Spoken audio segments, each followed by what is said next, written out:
I'll be busy at a party tonight. If you feel pain, go to the hospital with the maid, Rudley told his 9-month pregnant wife. She shattered his world after giving birth to their son. Hello, my precious and deeply respected family. Welcome back to Mr. Peter Stories. Every time I speak to you, it's not about numbers or views, it's about us. You are the heart and soul of this channel.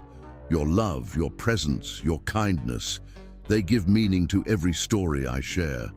Sometimes I wonder quietly, are you still here with me? Not for fame, not for recognition, but for the bond we share. If your heart still walks beside mine, please write in the comments, I am here. Those words remind me that no matter what, our love remains unshaken. Please receive this prayer, offered with all the love and respect you deserve. May peace surround you like a gentle breeze. May your days be filled with light and your nights wrapped in calm. May love guide your steps and kindness fill your soul. May your family be safe, your dreams grow bold, and may you always feel the warmth of being truly seen and deeply cherished. This space is more than just a channel. It is a sanctuary of love, respect, and connection. And always remember, I am here. Rain hammered against the floor-to-ceiling windows of their Manhattan penthouse, each drop mirroring the relentless contractions that had been building for hours. She pressed her palm against the cold glass, watching the city lights blur through. The storm, her reflection pale and desperate in the darkness. 9 months pregnant, her body ached with the weight of their unborn child, but the pain in her heart cut deeper than any physical agony. Alan, she called softly, turning from the window to face her husband. He stood across their sprawling living room, adjusting his platinum cufflinks with the same meticulous attention he gave everything that mattered to him. His tailored tuxedo fit him perfectly, emphasizing his broad shoulders and commanding presence. At 35, Alan Bryce was everything the magazines said he was: devastatingly handsome, brilliantly successful, and utterly ruthless in business. What they didn't mention was how cold he could be at home. The contractions are getting stronger, she continued, her voice barely above a whisper. She'd been timing them for the past 2 hours, watching them grow closer together, more intense. This was it. Their baby was coming tonight. Alan didn't even look up from his phone, where he was scrolling through what she assumed were stock reports or business updates. It's probably false labor, he said dismissively, his tone flat and uninterested. First babies always take forever anyway. She took a shaky breath, feeling another contraction building like a wave. Alan, please, I think this is real. The doctor said you had weeks left, he interrupted, finally glancing at her with those piercing blue eyes that had once made her feel like she was the only woman in the world. Now they looked at her like she was an inconvenience. Besides, I can't miss tonight. The Henderson deal depends on this party. 3 years of negotiations, and you want me to throw it all away because you're having some back pain. The contraction hit her full force, stealing her breath and making her double over slightly. She gripped the back of the leather sofa, knuckles white against the dark material. When it passed, she looked up to find Alan watching her with mild annoyance rather than concern. This isn't back pain, she managed, her voice strained. Alan, our baby is coming. Tonight. I need you to stop being dramatic. He cut her off sharply, straightening his black bow tie in the mirror. Margaret Rivers will be there tonight, along with half the Fortune 500. The governor is flying in from Washington specifically for this event. I'm not going to let you ruin the biggest business opportunity of the year because you're feeling uncomfortable. The words hit her like physical blows. Uncomfortable. She was about to give birth to their first child, and he was worried about a party. Alan, please, she whispered, tears starting to blur her vision. I'm scared. I don't want to do this alone. He turned to face her fully for the first time that evening, and for a moment, she thought she saw something flicker in his expression. But it was gone as quickly as it appeared, replaced by that familiar mask of cold indifference. "I'll be busy at a party tonight," he said, his voice cutting through her heart like ice. "If you feel any pain, just go to the hospital with the maid." The silence that followed was deafening. She stared at him, unable to believe what she just heard. Go to the hospital with the maid? This was their child, their first child. And he was treating it like a business appointment to be delegated to the staff. "Did you just..." she started, her voice breaking. "Did you just tell me to go give birth with the maid?"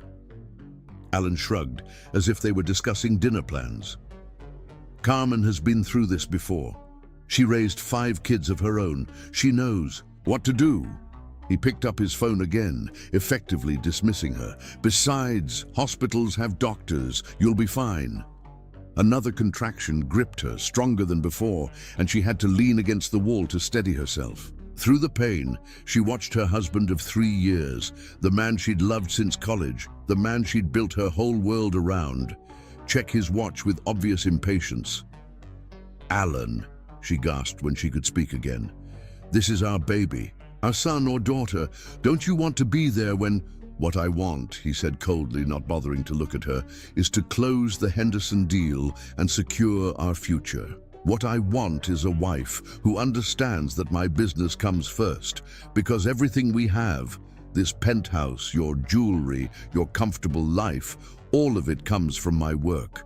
So yes, I'll be at the party, networking and making money while you handle this." He gestured vaguely in her direction, as if her pregnancy was nothing more than a minor inconvenience he'd had to tolerate for 9 months. The final blow came when he walked past her toward the door, pausing only to kiss her forehead with the same passionless attention he might give a business associate. "I'll see you tomorrow. Hopefully you'll have gotten this out of your system by then." When the elevator doors closed behind him, she stood frozen in their living room, the silence deafening except for the rain and her labored breathing. Another contraction seized her, stronger than before, forcing her to grip the marble countertop until her knuckles went white. Carmen appeared in the doorway, the older woman's face creased with worry and barely contained anger. She'd worked for the Bryce family for 15 years and had never seen anything like this. "Senora," she said gently, "we should go to the hospital now. The contractions are too close together." The drive to the hospital was a blur of pain and heartbreak. Each contraction reminded her that she was about to become a mother, while her husband was probably already charming investors and discussing profit margins over champagne and caviar.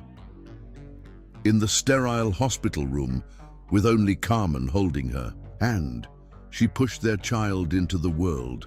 The pain was excruciating, but it was nothing compared to the agony of knowing that Alan had chosen a party over this moment, the moment their child took his first breath.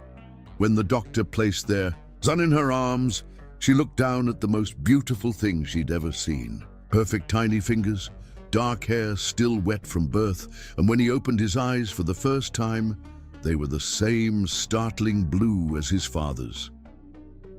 "He's perfect," Carmen whispered, tears streaming down her weathered cheeks.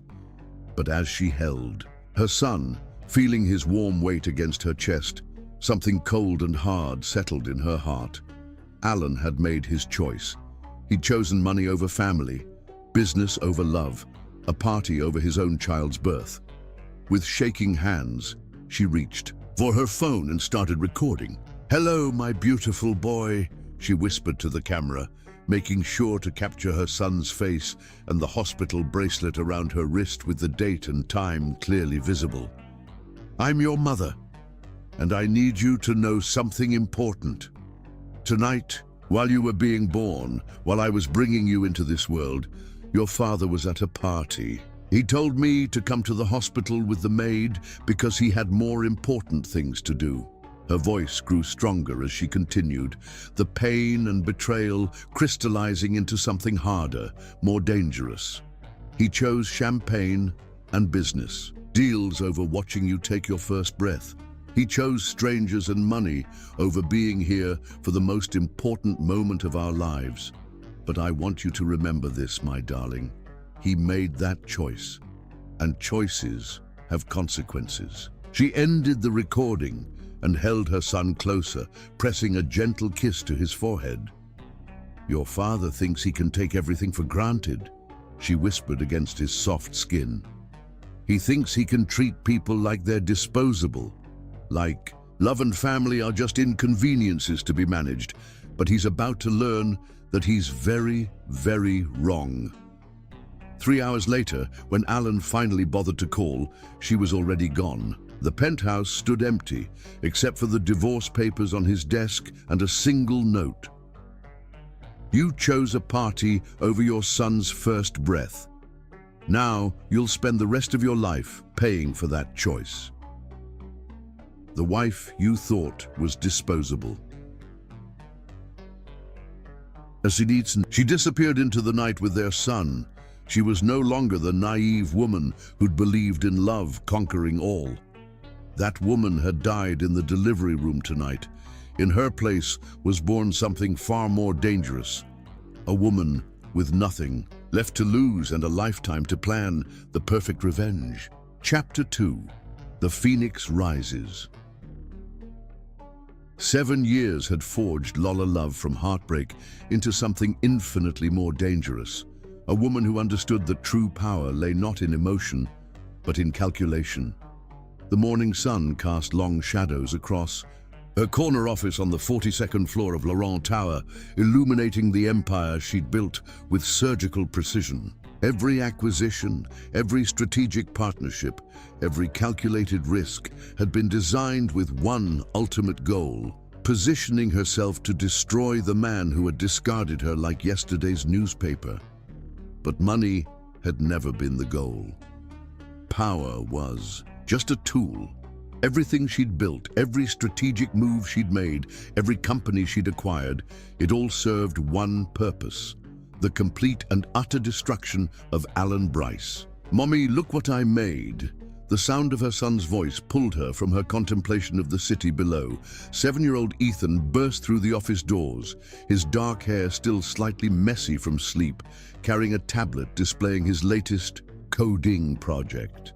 At 7, most children were learning to read chapter books. Ethan was programming artificial intelligence algorithms. "Show me, darling," she said, her voice immediately softening as she turned her full attention to the most important person in her world. She patted her lap, and he climbed up, settling against her as naturally as breathing. "I created a program that can predict stock market fluctuations based on social media sentiment analysis," he explained excitedly, his blue eyes, so painfully reminiscent of his father's, sparkling with intelligence. "It's still in beta testing, but the preliminary results show an 87% accuracy rate." Lola smiled, genuine pride warming her chest. "That's extraordinary, sweetheart. You're already surpassing most university graduates." She pressed a kiss to the top of his head, breathing in his familiar scent. "Have you finished your French lessons?" "Oui, maman. J'ai également terminé mes devoirs de mathématiques et j'ai lu 3 chapitres de mon livre d'histoire," he replied fluently, switching between languages as easily as changing clothes. "Excellent. And your piano practice?" "I learned the entire Chopin Nocturne you requested. Would you like me to play it for you later?" "I'd love that," she murmured, marveling as she did every day at the brilliant, accomplished child she'd raised. Ethan was everything a parent could dream of: gifted, multilingual, cultured, and most importantly, completely devoted to her. He knew nothing of his biological father, believing instead that his father had died before his birth. In Lola's mind, that wasn't entirely a lie. The man who might have been a father had died the night he chose a party over his son's birth. A soft knock interrupted their moment. "Come in," Lola called, and her assistant Marcus Chen entered with his usual efficiency. "Ms. Laurent, the quarterly reports from the European division are ready for your review. Also, the Yamamoto acquisition papers need your signature, and you have a video conference with the Tokyo board in 30 minutes. "Thank you, Marcus. Please send Ethan down to the education wing. Professor Williams is waiting to begin his quantum physics tutorial. Ethan slid off her lap, straightening his small designer suit with the same precision she applied to everything in their lives. Will you be home for dinner, Mummy? Of course, darling. We're having your favorite. Maria is preparing the lamb Wellington you love. After Ethan left with Marcus, Lola turned to the wall of monitors behind her desk. With a few keystrokes, she pulled up her current project, a comprehensive analysis of Alan Bryce's business empire that she'd been compiling for 7 years. The first screen displayed his corporate structure, Bryce Industries, with tentacles reaching into real estate, technology, media, and finance. Annual revenue, $4.2 billion net. Worth $12.8 billion. On paper, he looked untouchable, but Lola knew better. She'd spent 7 years studying every aspect of his business, identifying every weakness, every vulnerability, every pressure point. She knew which investors were secretly unhappy with his leadership style. She knew which board members had grown tired of his arrogance. She knew which competitors would love to see him fall.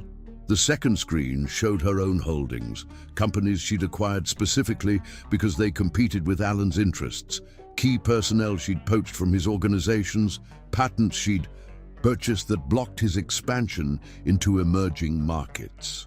To the outside world, Isabella Laurent was just another successful businesswoman. In reality, she was a carefully positioned chess player who'd been moving pieces into place for years. The third screen contained something far more personal, a psychological profile of Alan Bryce that would make FBI profilers jealous. She knew his patterns, his fears, his weaknesses. She knew he had a pathological need to win, to possess what he couldn't have. She knew his ego was both his greatest strength and his most exploitable vulnerability. Most importantly, she knew exactly how to make him fall in love with her. Her phone buzzed with a text from her private investigator. Target confirmed attending the Metropolitan Museum Gala next month. Full guest list attached. Perfect. The pieces were finally aligned for phase 1 of her plan. Lola opened the guest list and smiled.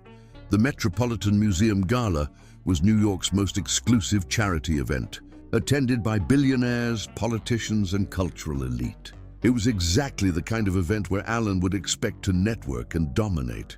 It was also the event where Isabella Laurent would make her grand entrance into his world. She pulled up another file, one labeled Identity Isabella Laurent. 7 years of careful construction had created the perfect alter ego. Born in Geneva to a Swiss banking family, educated at Cambridge and Wharton, Isabella had built her empire from a series of brilliant tech startups before expanding into fashion and media. She was beautiful, mysterious, and most importantly, completely untraceable to Lola love. The transformation had been expensive and time-consuming. Plastic surgery had subtly altered her features, not enough to make her unrecognizable to herself, but enough that Alan would never connect the sophisticated businesswoman to the pregnant wife he'd abandoned. Her natural auburn hair was now platinum blonde, styled in an elegant bob that emphasized her cheekbones. Designer contact lenses had changed her brown eyes to striking green. Even her voice had been altered through careful coaching, trading. Her American accent for a subtle European inflection, but the physical changes were nothing compared to the psychological transformation. The woman Alan had discarded was gentle, trusting, emotional. Isabella Laurent was cold, calculating, and absolutely ruthless. She'd needed to become someone who could look Alan in the eye and feel nothing but contempt disguised as desire. A knock at her door interrupted her planning. "Enter," she called, quickly closing the files on Alan's company. Dr. Sarah Mitchell, Ethan's child psychologist, stepped inside. At Lola's insistence, Ethan saw Dr. Mitchell twice a week, not because he had problems, but because she wanted to ensure that her quest for revenge never damaged her son's emotional development. "Good morning, Isabella. I've just finished Ethan's session." "How is he?" Remarkable as always, his emotional intelligence continues to match his intellectual gifts. However, Dr. Mitchell hesitated. He's been asking more questions about his father lately.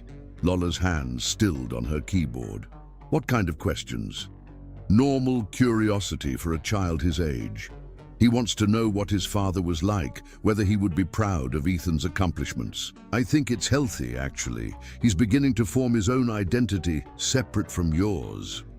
What did you tell him? What we discussed. That his father was a brilliant man who died before Ethan was born, but that his spirit lives on in Ethan's. Intelligence and determination. Lola nodded, though something twisted in her chest. Every lie she told her son was necessary, but that didn't make them easier to live with. There's something else, Dr. Mitchell continued. Ethan mentioned that he'd like to have a father figure in his life. Perhaps it's time to consider dating again. A stable male influence could be beneficial for his development. I appreciate your concern, Sarah, but Ethan and I are perfectly fine as we are. Dr. Mitchell nodded, though her expression suggested she wasn't entirely convinced. After she left, Lola returned to her screens, but her focus had shifted. Soon, very soon, she would re-enter Alan's world. For the next phase of her plan to work, she would need to become everything he desired but couldn't have. She would need to make him fall, so completely in love with Isabella Laurent that losing her would destroy him. The irony wasn't lost on her. The man who had thrown away a woman's love would be destroyed by his desperate need for that same woman's affection. 7 years ago, Alan Bryce had created his own destroyer. Tomorrow, she would begin the process of making him pay for that choice. One devastating, perfectly calculated move at a time. The phoenix had risen from the ashes of his cruelty, and she was magnificent. Chapter 3. The Perfect Trap. The Metropolitan Museum of Art had been transformed into a glittering palace of power and wealth. Crystal chandeliers cast diamonds of light across marble floors, while New York's elite mingled beneath priceless works of art. Their conversations a symphony of influence and ambition. The annual gala was always spectacular, but this year's event, themed Renaissance Art of Power, was being hailed as the most exclusive and lavish in the museum's history. What none of the 500 guests knew was that the entire evening had been orchestrated by one woman with a single devastating purpose. Lola Love stood in the shadows of the museum's Egyptian wing, watching the entrance through a discreet security monitor. In exactly 7 minutes, Alan Bryce would walk through those doors, and the most important performance of her life would begin. She turned to study her reflection in the black granite surface of a sarcophagus.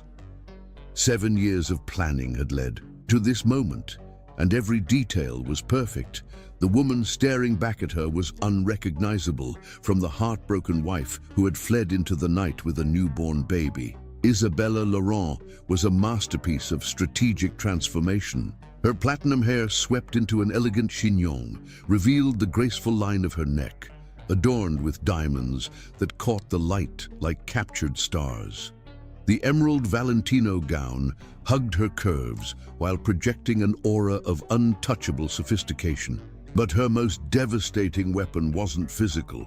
It was the absolute confidence radiating from every pore, the certainty of a woman who had rebuilt herself into something unbreakable. But it was more than just physical transformation. Everything about her posture, her expression, her very presence radiated controlled power. She'd spent years learning to move like royalty, to speak like money, to command attention without asking for it. Isabella Laurent didn't just attend events like this, she owned them, Miss Laurent.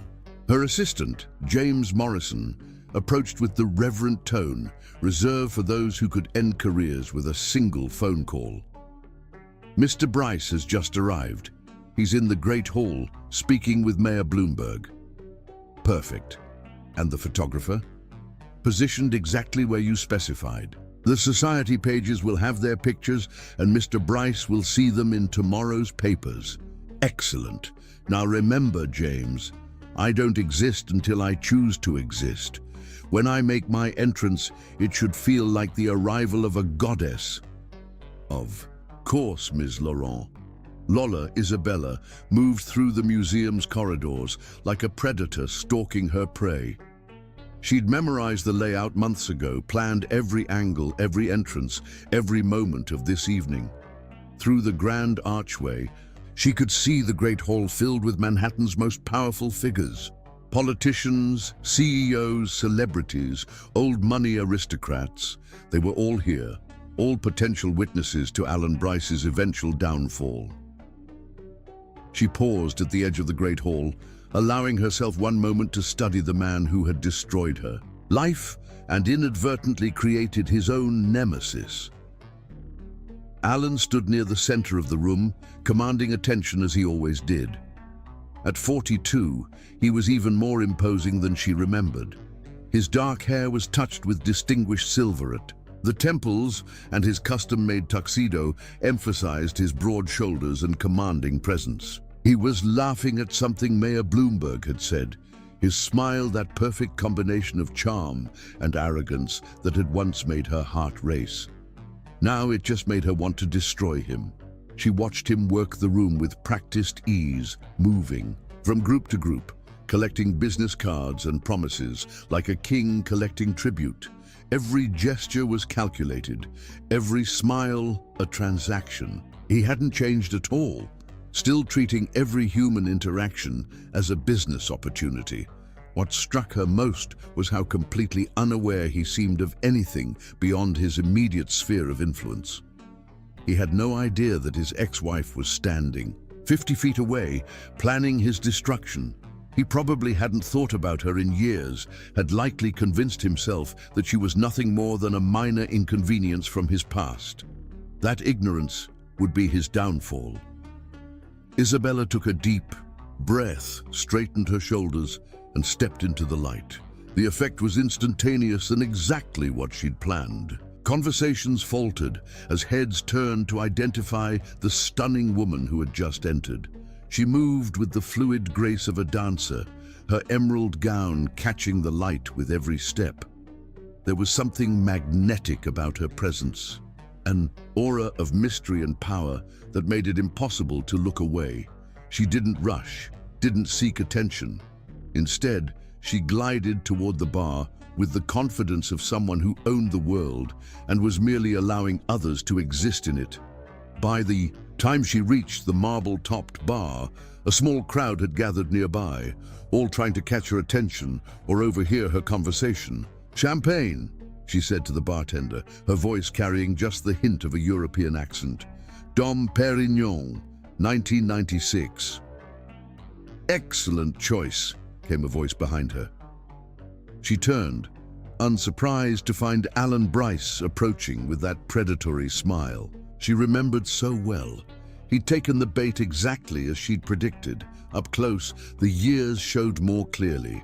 There were lines around his eyes that hadn't been there before, a hardness to his features that spoke of a man who had built his empire on the ruins of others' dreams. But his blue eyes still held that calculating intelligence that had once fascinated her. Now they would be the instrument of his destruction. "Alan Bryce," he said, extending his hand with the confidence of a man who expected everyone to know his name. She allowed her gaze to travel over him slowly, as if assessing his worth and finding it mildly interesting at best. When she finally placed her hand in his, she felt him stiffen slightly at the deliberate coolness of her touch. "Isabella Laurent," she replied, her tone suggesting that she found his introduction unnecessary and somewhat presumptuous. "I don't believe we've met," Alan continued, clearly intrigued by her lack of immediate interest. He was used to women and men responding to his presence with barely concealed excitement. Isabella's indifference was like catnip to his ego.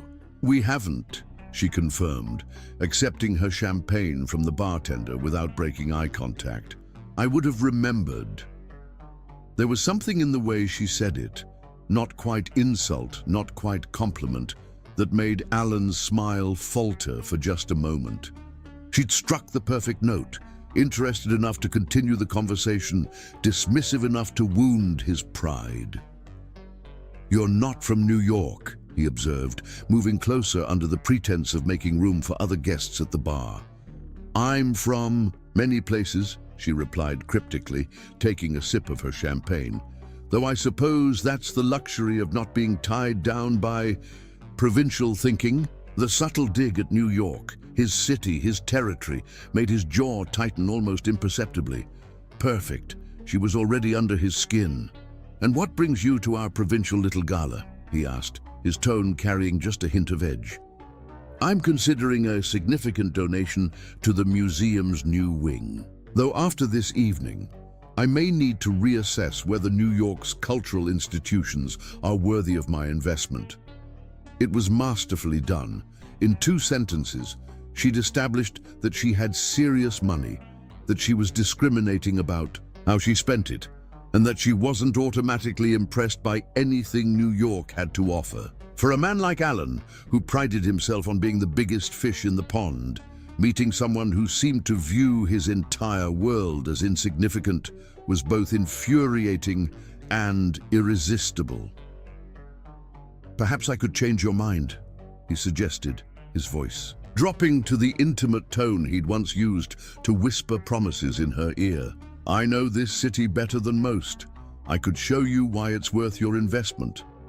Isabella let her gaze drift over the crowd as if she'd already lost interest in him. "I'm sure you could try."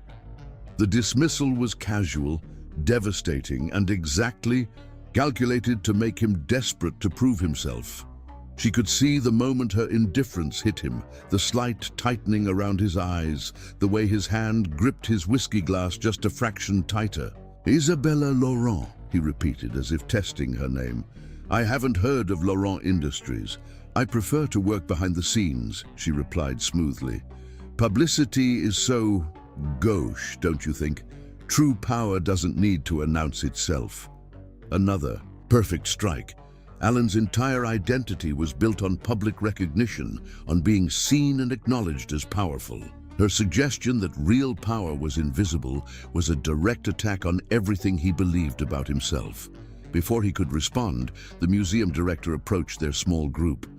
"Ms. Laurent, what an honor to have you here this evening, ladies and gentlemen. Allow me to introduce Isabella Laurent, whose generous support is making our new Renaissance wing possible."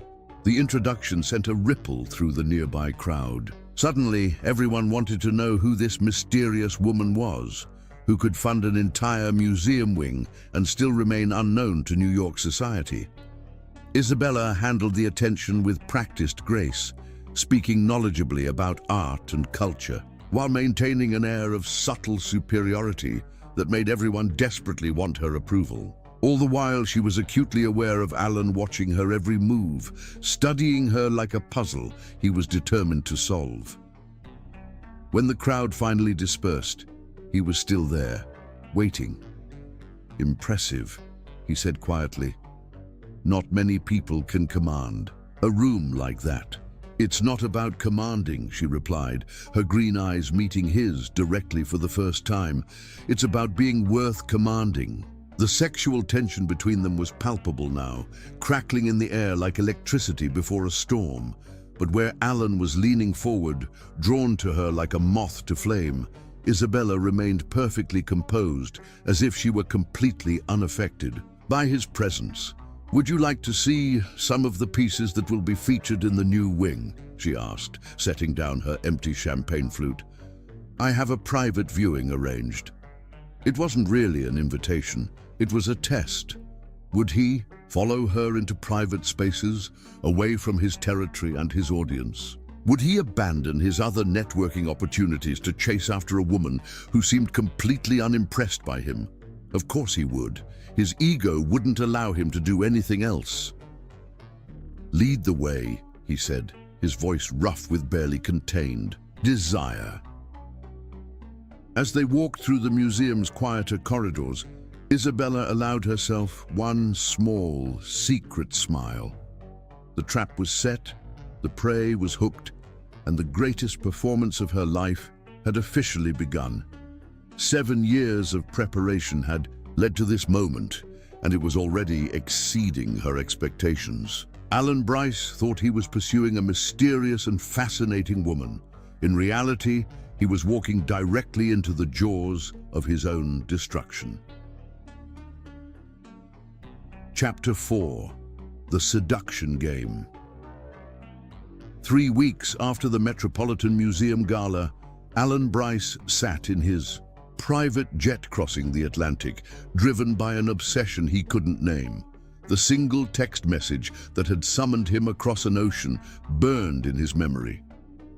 In Paris for 2 days. Perhaps the city will prove more impressive than New York. IL.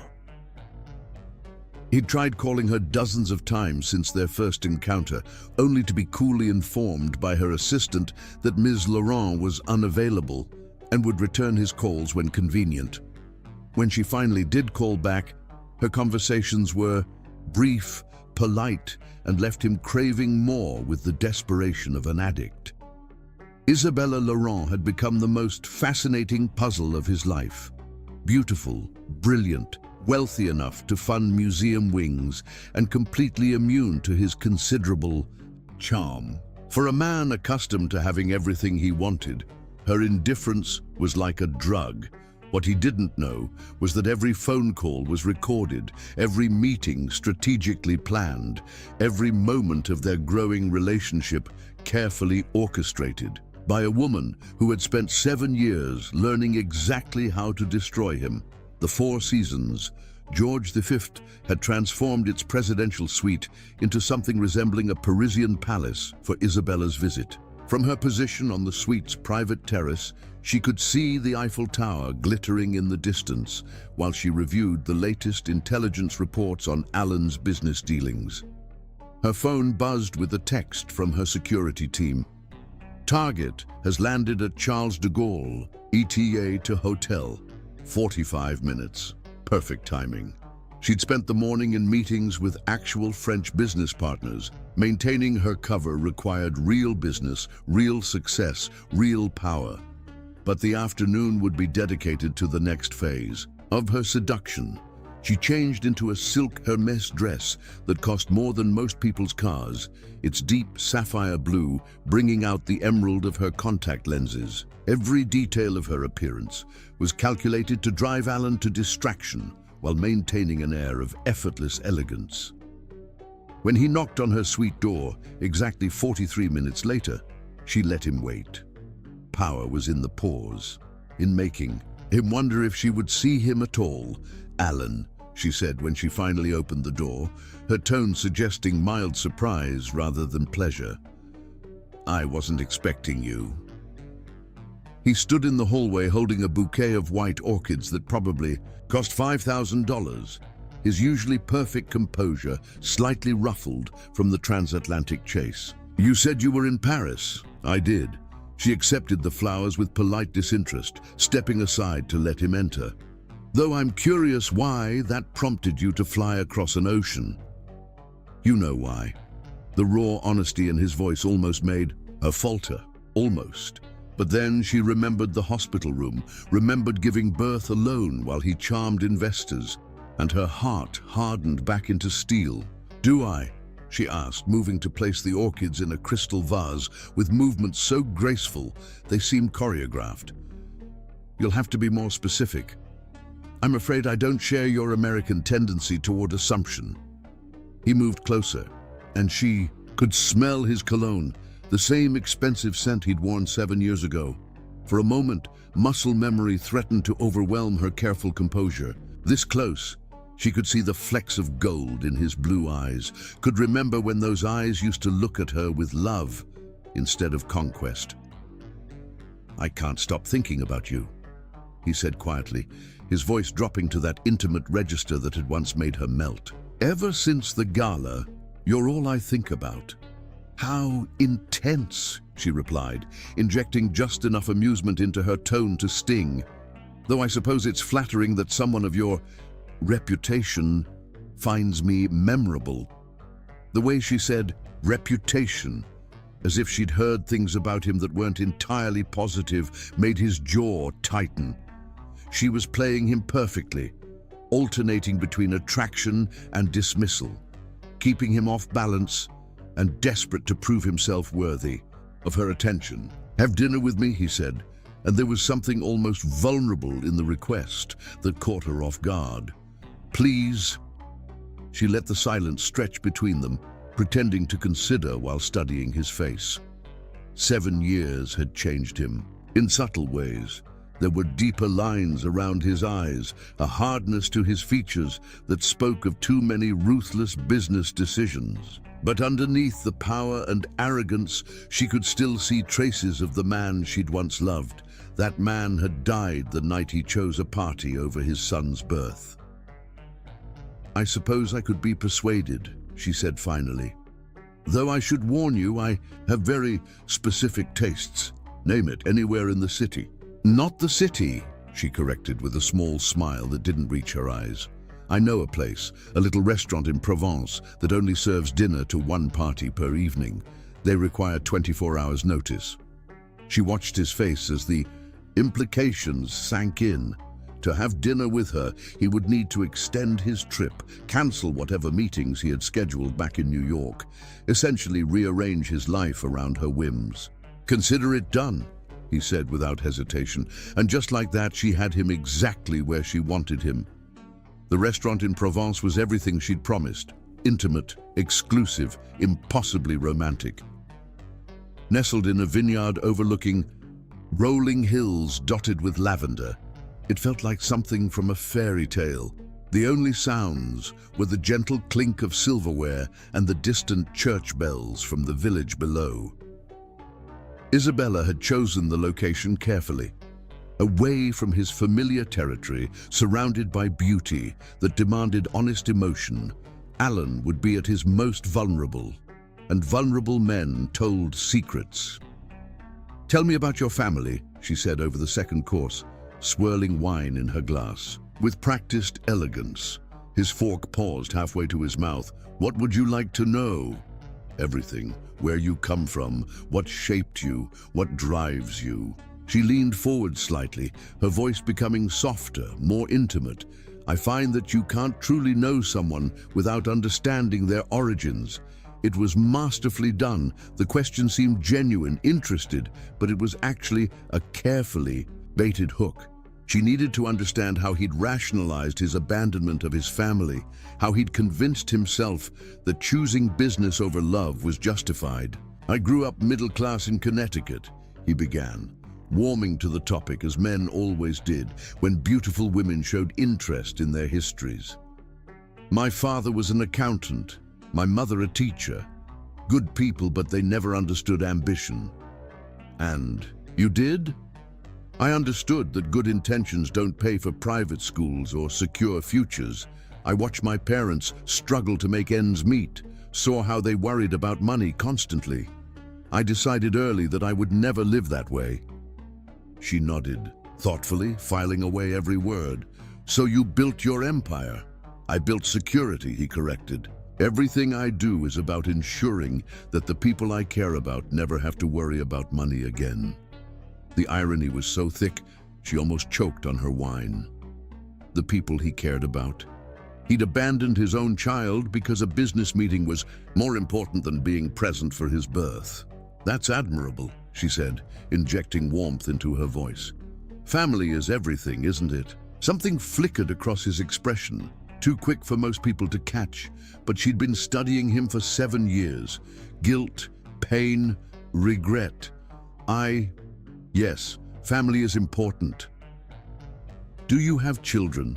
she asked, her voice carefully neutral even. As her heart pounded, the silence stretched between them like a wire about to snap. Alan stared into his wineglass, his knuckles white where he gripped the stem. "I had a son," he said finally, his voice barely above a whisper. "But I lost him." Lost him. As if Ethan were a misplaced object rather than a child he'd abandoned. "I'm sorry," she said, reaching across the table to touch his hand with just enough sympathy to encourage him to continue. What happened? I made mistakes, he admitted, and for the first time since she'd re-entered his life, his arrogance cracked to reveal something raw underneath. I was young, focused on building my business. I thought there would be time later to be a father, but when you take love for granted, it disappears. She wanted to scream. She wanted to grab him by the shoulders and tell him that love hadn't disappeared. He'd thrown it away like garbage. She wanted to show him pictures of Ethan, their brilliant, beautiful son, who would never know his father because Alan had chosen money over family. Instead, she squeezed his hand gently. Perhaps it's not too late. He laughed bitterly. It is. She disappeared completely, took our son and vanished. I've been looking for them for 7 years. 7 years, she repeated softly. That's a long time to carry guilt. It's a long time to realize that all the money in the world can't buy back the moment you need most, he said, looking directly into her eyes. The night my son was born, I was at a business dinner. I thought it was important. I thought I was securing our future. Instead, I destroyed it. There it was, the admission she'd been waiting for. He knew. Deep down, he understood exactly what he'd done and how it had cost him everything. The knowledge was eating him alive, and she was going to make sure it consumed him completely. Tell me about her, she said, her voice gentle but probing. Your wife. She was... He paused, searching for words. She was everything good in the world. Kind, loving, trusting. She believed in me even when I didn't believe in myself, and I repaid that faith by being absent when she needed me most. What was her name? Another pause, longer this time. When he spoke, his voice was barely audible. I called her Sarah in public to protect her privacy during the divorce proceedings. Her real name was... He stopped himself, some instinct for self-preservation, making him unwilling to speak her true name even now, but two could play at that game. She sounds wonderful, Isabella said, injecting just the right amount of wistfulness into her voice. I hope someday you find someone who can help you heal from that loss. The look he gave her was so intense it took her breath away. Perhaps I already have. The rest of the evening passed in a blur of carefully orchestrated seduction. She let him kiss her under the stars, let him whisper promises about showing her the world, let him believe that he was winning her over with his charm and vulnerability. What he didn't see were the micro cameras recording every word, the GPS tracker she'd slipped into his jacket pocket, the way she'd maneuvered him into revealing key details about his business operations under the guise of romantic conversation. When they returned to Paris the next morning, Alan was completely under her spell. He cancelled meetings, extended his trip, and spent every available moment trying to convince her to return to New York with him. I have business in London, she told him as they shared breakfast on her hotel terrace. But perhaps, if you asked nicely, I might be persuaded to visit New York again soon. When? He asked immediately. When you've proven that you're worth my time, she replied with a smile that promised everything and guaranteed nothing. As his plane lifted off from Charles de Gaulle that afternoon, Alan Bryce believed he was falling in love with the most fascinating woman he'd ever met. In reality, he just handed his destroyer everything she needed to complete his annihilation. Every secret he'd shared, every vulnerability he'd revealed, every moment of trust he'd offered, it was all ammunition in her carefully constructed arsenal. The seduction game was proceeding exactly as planned, and Alan was losing without even realizing the rules had changed. 7 years ago, he'd chosen a party over love. Now love, or what he thought was love, would be the weapon that destroyed him completely. Chapter 5. Infiltrating his empire. 3 months after Paris, Isabella. Laurent had become indispensable to Alan Bryce's world. She attended board meetings as his strategic advisor, graced charity events as his partner, and had seamlessly woven herself into the fabric of Manhattan's power elite. Every conversation was recorded. Every document was photographed. Every business secret was catalogued for future use.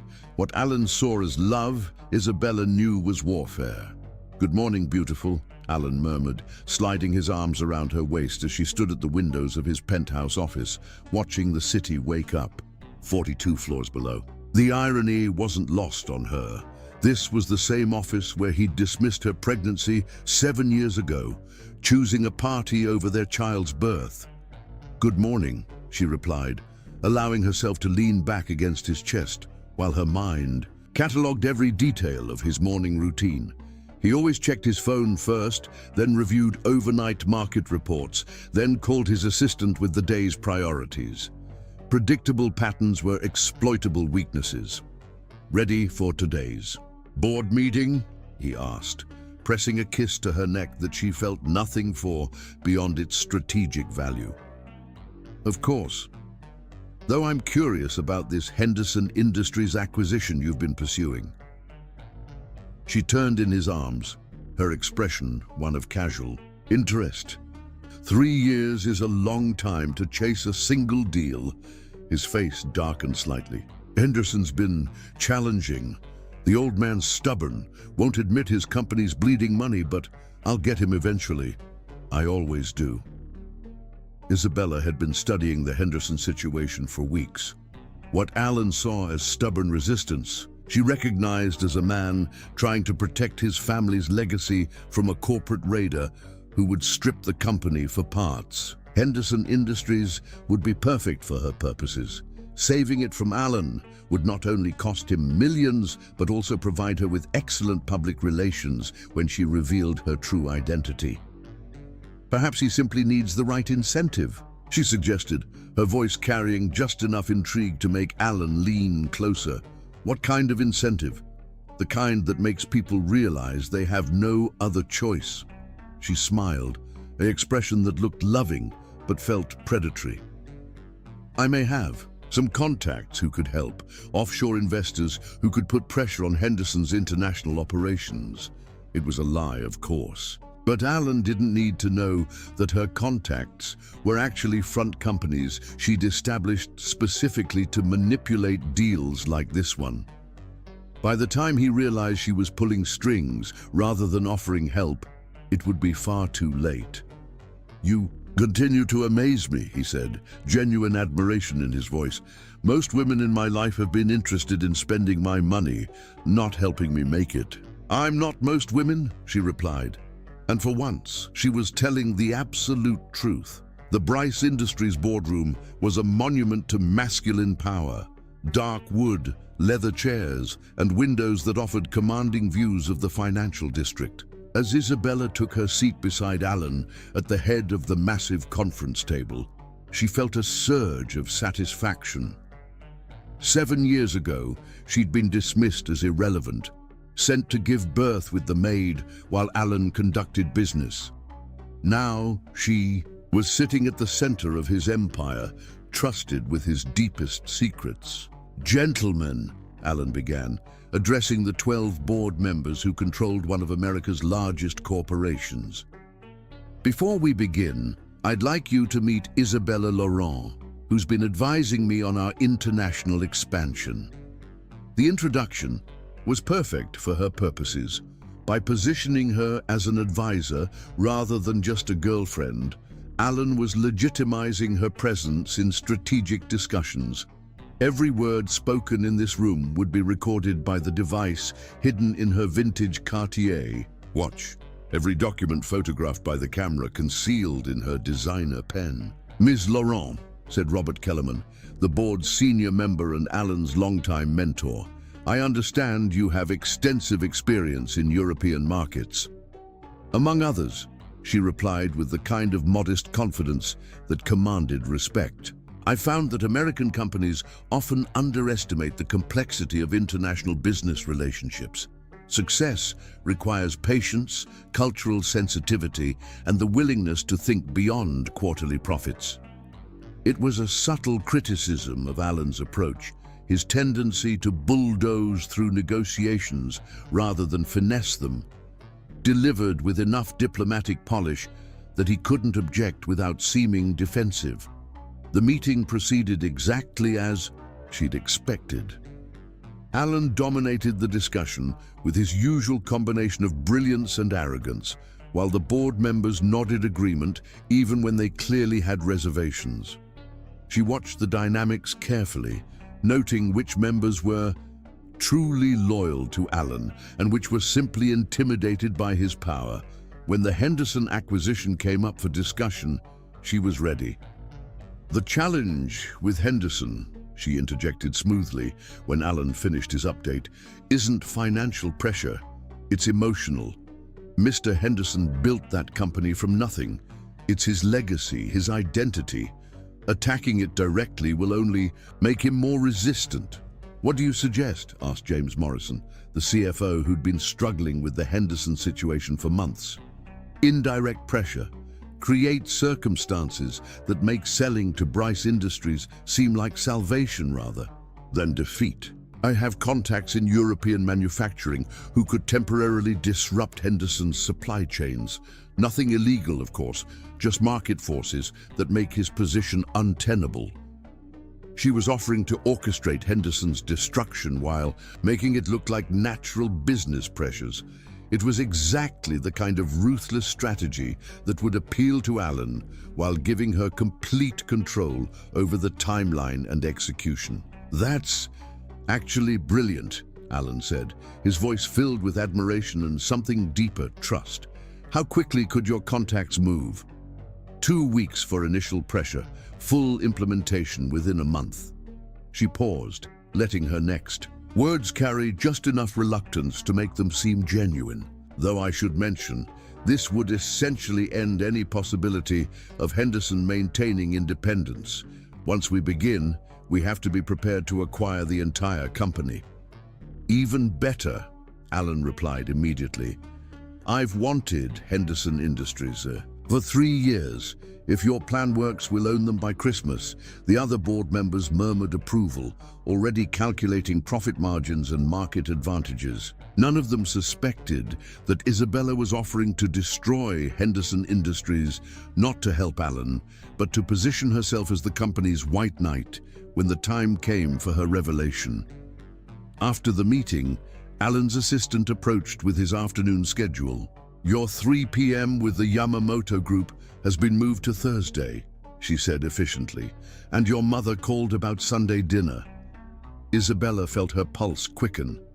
Meeting Alan's family would be another crucial step in her infiltration, and another opportunity to gather information about his psychological weaknesses. "We should go," Alan said immediately. "My mother's been asking about you for weeks." "I'd be honored," she replied, though inwardly she was already planning how to use the encounter to her advantage. The Bryce family estate in the Hamptons was exactly what she'd expected. Old money elegance designed to intimidate and impress. As their car pulled up the circular drive, she studied the Georgian mansion where Alan had grown up, filing away details that might prove useful later. Margaret Bryce was a formidable woman in her 70s, with silver hair, sharp eyes, and the kind of understated power that came from decades of controlling New York society. She greeted Isabella with polite warmth, but her gaze was assessing, searching for hidden motives or character flaws. "So you're the woman who's captured my son's attention," she said as they sat for tea in a sun-filled conservatory overlooking manicured gardens. "I hope I live up to his descriptions," Isabella replied, with exactly the right amount of humility mixed with confidence. "He's smitten," Margaret said bluntly. "I haven't seen him this focused on anything outside of business in years. Not since—" She paused, glancing at Alan with something that might have been regret. "Not since Sarah," Alan finished quietly, using the false name he'd given Isabella for his ex-wife. Margaret's expression tightened almost imperceptibly. "Yes, that was unfortunate." Isabella leaned forward slightly, projecting sympathetic interest. Alan mentioned that he has a son he hasn't seen in years. That must be difficult for you as well, not knowing your grandson. The change in Margaret's demeanor was immediate and devastating. Her composed mask cracked, revealing raw pain underneath. "Ethan would be 7 now," she whispered. "I have a grandson I've never met, will probably never meet. It's the greatest regret of my life, Ethan." Hearing her son's name spoken by his grandmother, a woman who genuinely mourned his absence, threatened to shatter Isabella's carefully maintained composure. She'd expected cold dismissal, justifications for Alan's behavior. Instead, she found genuine grief and a grandmother's love for a child she'd been denied. "I blamed Sarah for taking him," Margaret continued, tears gathering in her eyes. "But as the years passed, I began to understand why she ran. Alan was so focused on proving himself, on building his empire, that he forgot what he was building it for." "Mother," Alan said uncomfortably. "Don't mother me," Margaret snapped with surprising force. "You lost the best thing that ever happened to you because you thought a business deal was more important than being present for your son's birth. I raised you better than that." The naked pain in both their voices almost broke Isabella's resolve. These weren't monsters, they were broken people living with the consequences of Alan's choice. Margaret's grief was genuine, her regret authentic. Even Alan's anguish seemed real. But then she remembered the hospital room, the labor pains, the fear, the devastating loneliness of bringing her child into the world while his father charmed investors at a party. "Perhaps it's not too late," she said softly, reaching over to squeeze Alan's hand. "Love has a way of finding its way back." "You're an optimist," Margaret replied sadly. "But some mistakes can't be undone. Some choices echo forever." As they drove back to the city that evening, Alan was unusually quiet. Finally, he spoke. "I'm sorry you had to see that. My mother, she's never forgiven me for losing my family." "She loves you," Isabella replied carefully. "But she also loved them. It's possible to grieve a loss while still hoping for redemption." "Do you really believe that? That some mistakes can be forgiven?" The vulnerability in his voice was almost her undoing. For a moment she saw not the man who had destroyed her life, but the father who had lost his child, the son who had disappointed his mother, the human being who lived every day with the weight of his choices.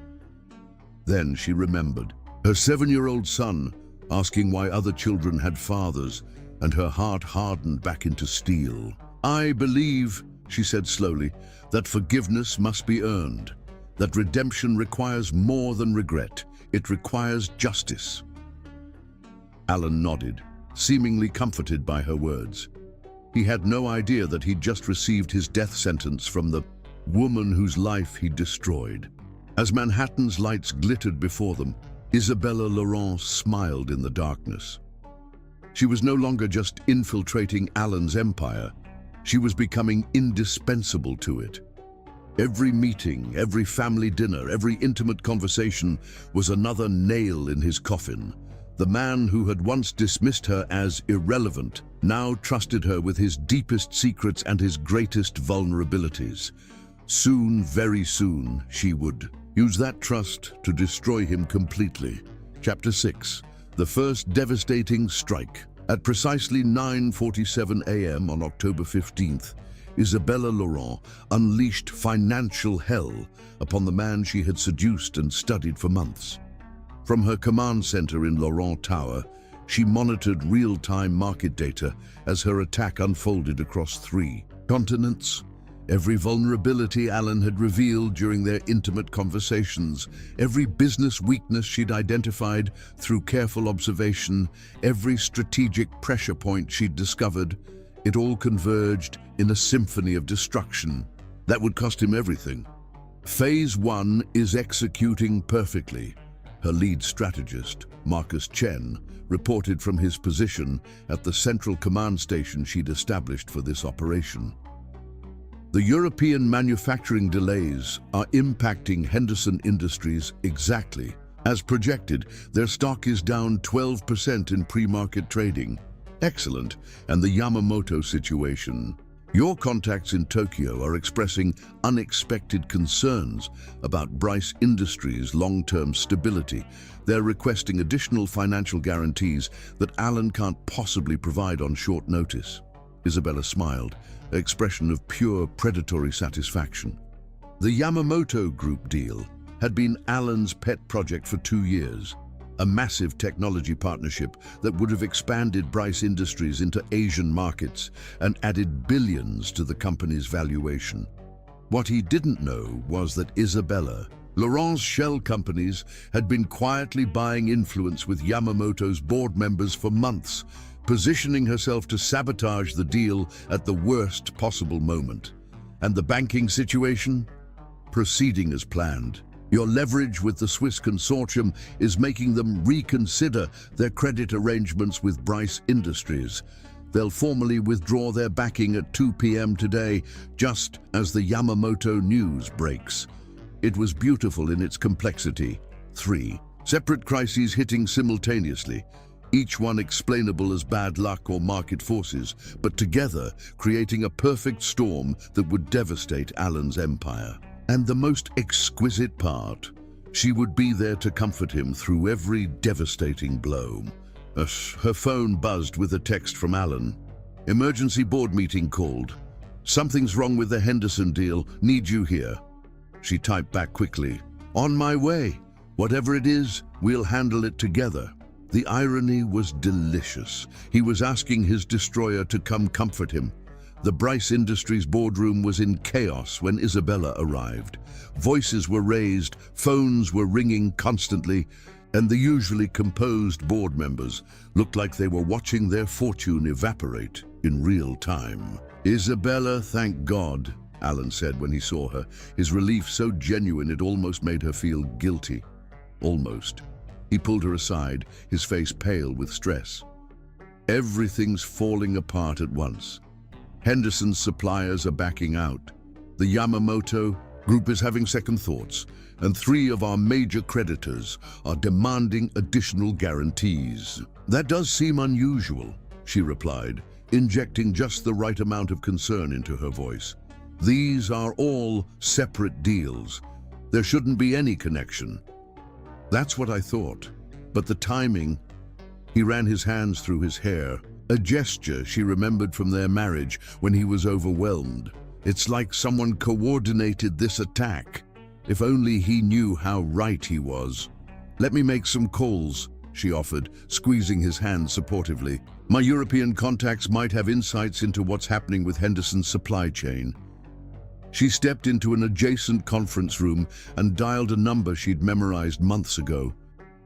Robert, it's Isabella. I need you to implement phase 2 of the Henderson operation. Yes, now, make it look like market pressures, not manipulation. When she returned to the boardroom, Alan was studying financial reports with the intensity of a general reviewing battle plans. The numbers told a devastating story.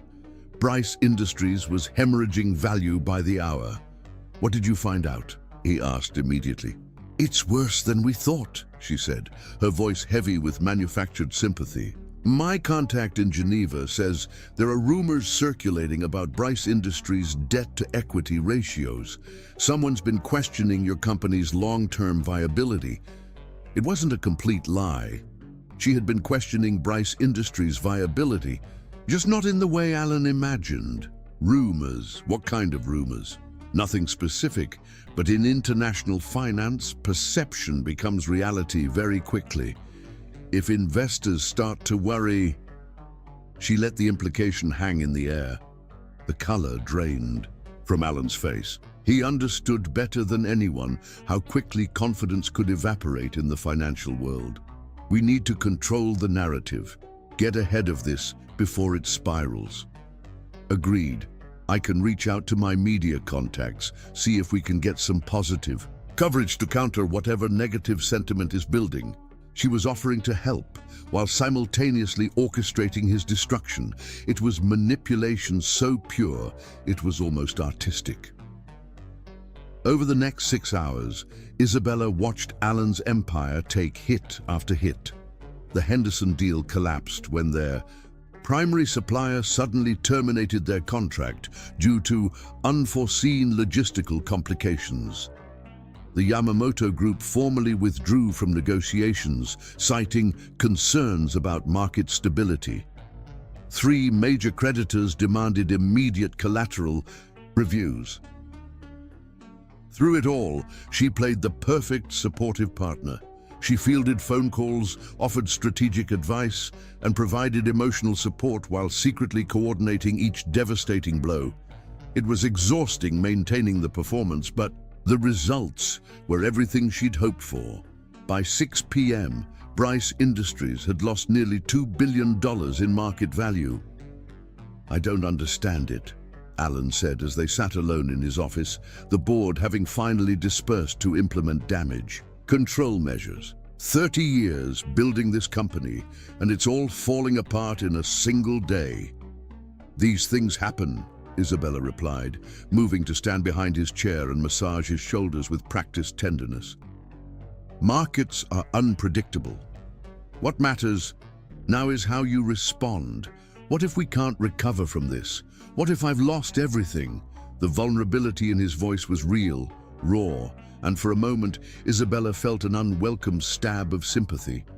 This was the man she'd once loved, the father of her child, broken and afraid. But then she remembered why she was doing this. Every moment of pain he was experiencing now was nothing compared to what he'd put her through. "You won't lose everything," she said firmly, surprising herself with how much she meant it. "You're brilliant, ruthless, and you have resources most people can only dream of. This is a setback, not an ending." "And I have you," he said, turning in his chair to look up at her. "I don't know what I'd do without you right now." The irony was so thick she could taste it. He was clinging to his destroyer like a lifeline. "You'll never have to find out," she promised. And in that moment she realized she was enjoying this far more than she'd expected. The power, the control, the exquisite justice of using his own trust against him. It was intoxicating.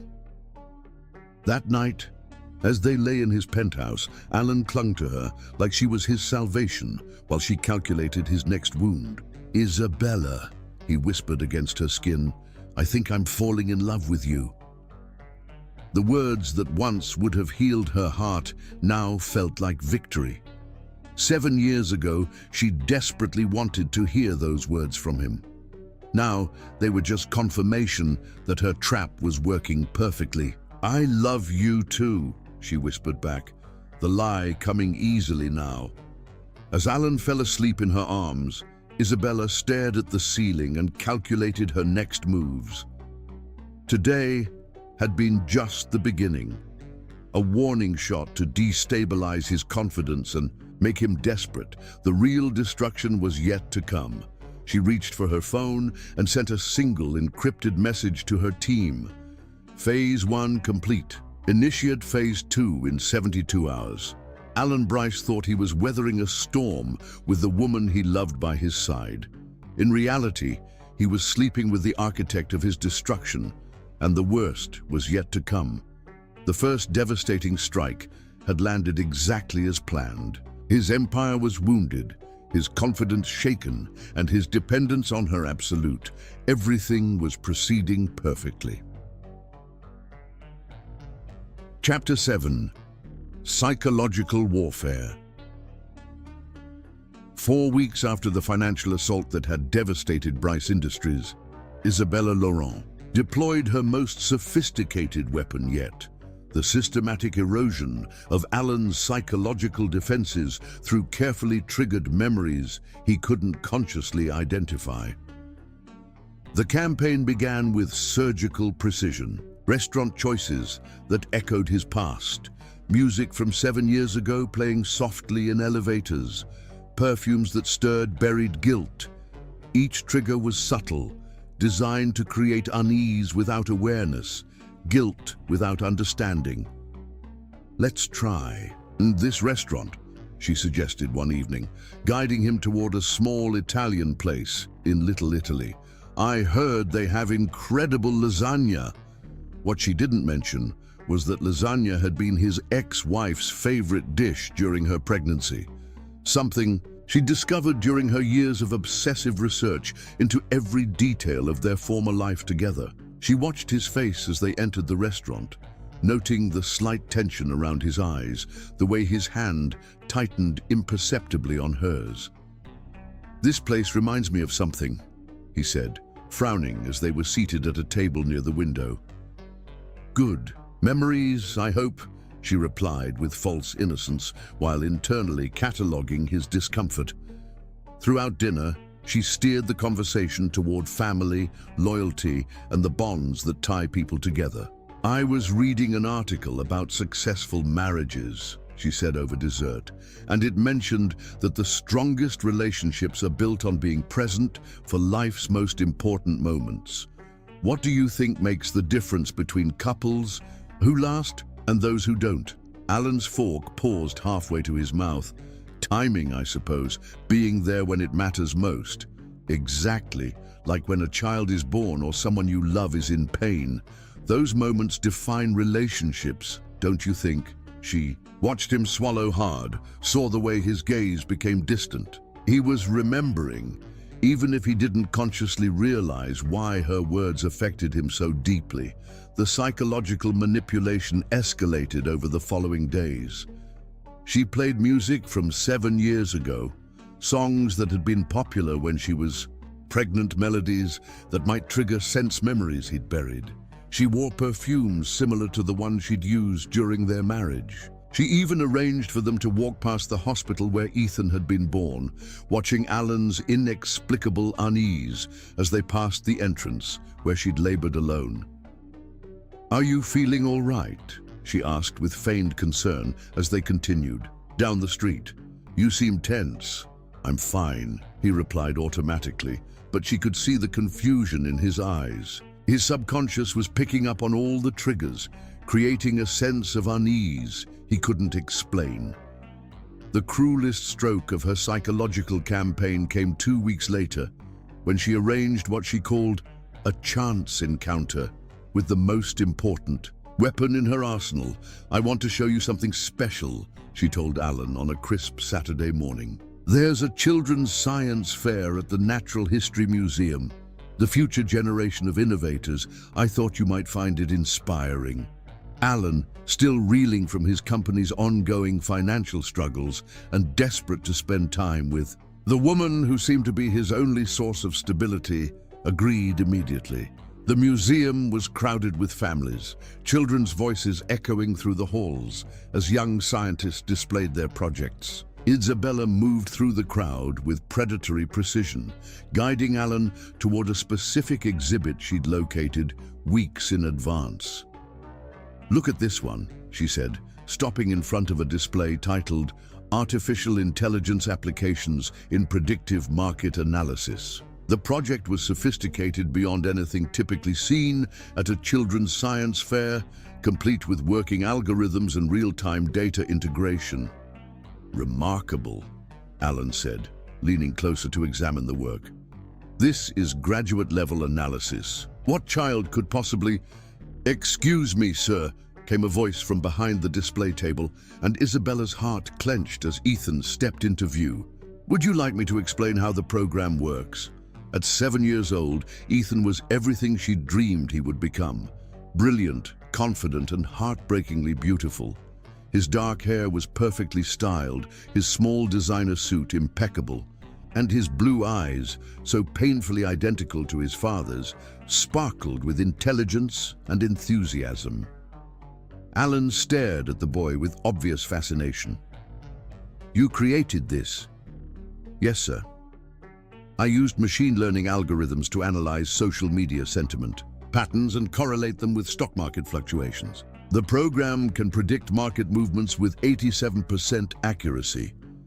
Isabella watched Alan's face carefully, noting the moment when something indefinable shifted in his expression. He was looking at Ethan with more than just professional interest. There was something deeper, some unconscious recognition that made him lean closer. "That's extraordinary. How old are you?" "7, Ethan replied proudly. "I'll be 8 next month." "7, Alan repeated softly, and Isabella saw his hand tremble slightly as he reached toward the boy before catching himself. "Ethan, darling," she interjected smoothly, moving around the display to place a protective hand on her son's shoulder. "This is Mr. Bryce, a friend of Aunt Isabella's." It was the cover story they'd rehearsed. Ethan knew her as Aunt Isabella in public settings, understanding instinctively that their real relationship must remain secret during what Mommy called business trips.